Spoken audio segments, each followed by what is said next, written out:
Hi, it's Thomas Cook from Toronto's real estate team at RE/MAX Hallmark. Here is our May 2012 Toronto real estate market report. May's average sale price was down fractionally from April, and the listing inventory had a nice 11% bump up from the April numbers. We're going to talk about what's special about the May market as we go through this month's report. So, let's review some of the Toronto Real Estate Board statistics. May MLS sales totaled 10,850 houses and condominiums in all the districts. This sales number was up almost 11% from 1 year ago, and just over 17% above the average for May since the year 2000. Almost 30% of the market sales were condo townhouses and high-rise suites, with 3,223 units changing hands during the month. The May average sale price came in at $516,787. Up 6.4% from 1 year ago. East of Yonge and south of Bloor in the CO8 downtown Treb district, the condo sales price average dropped slightly under $395,000, while west of Yonge and CO1 the average increased to about $430,500. I'll give you more condo market details in just a few minutes. As you can see from this Toronto Real Estate Board monthly sales graph, May sales are up from a year ago, just over 11%, and came in as the second best May and the fourth best month ever. If you discount 2009, when we were just coming out of the world economic cataclysm, the sales numbers are about 1,900 houses and condos above the average over the past 11 years. So far, we're just following the typical spring market trend of peaking sales in March, April, and May. The total listing inventory took a big jump this month, 11.3% increase from April. There are two measures for tracking the Toronto Real Estate Board's listing inventory. One is new listings, as shown here. This is the 11th straight month that we've had an increase over the previous year's new listings, but May beat April by a big number, 17%. However, the other measure is total listing inventory, and that's significantly better for the fourth time this year as well, up 11.3% over April. This result is very reminiscent of what happened in the spring of 2010, where, after a busy spring market, we saw increased inventories and reduced sales through the summer months and into the fall. There might just be a terrific window of opportunity coming up for buyers, as more houses and condos coming on the market offer more choices and fewer multiple offers. Let's hope that happens.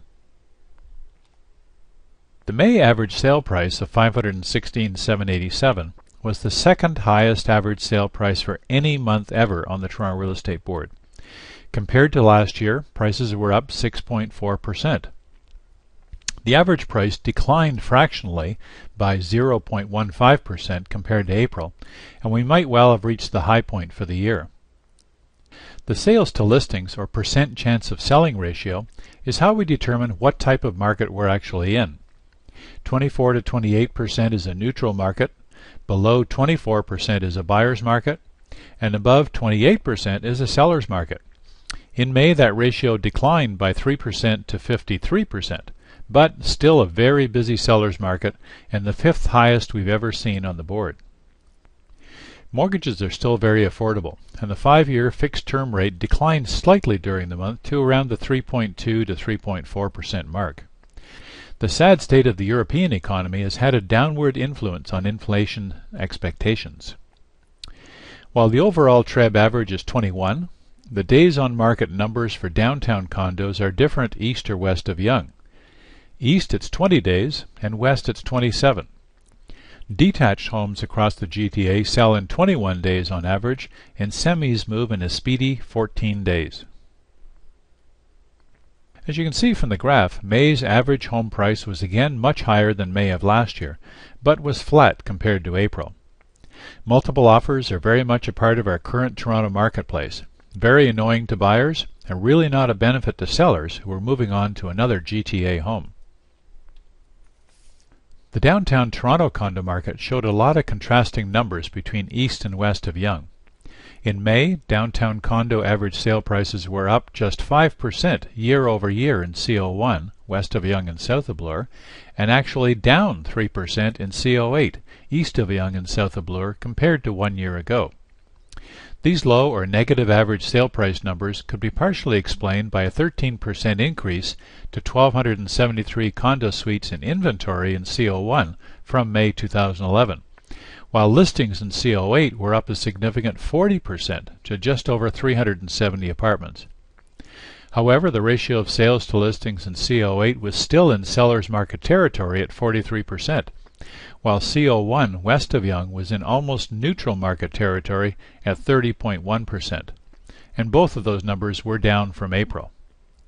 Sales numbers in CO1 were down by 2.5% from last year, but up by 16% in CO8, probably due to the affordability in CO8.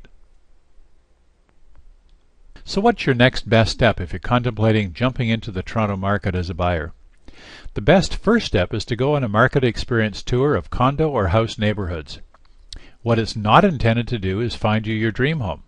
What it is intended to do is to give you some idea of what's available in the market in your favorite parts of the city.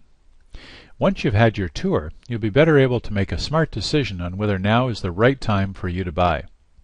You can sign up for your condo tour at dailydowntowncondotours.com. That's dailydowntowncondotours.com.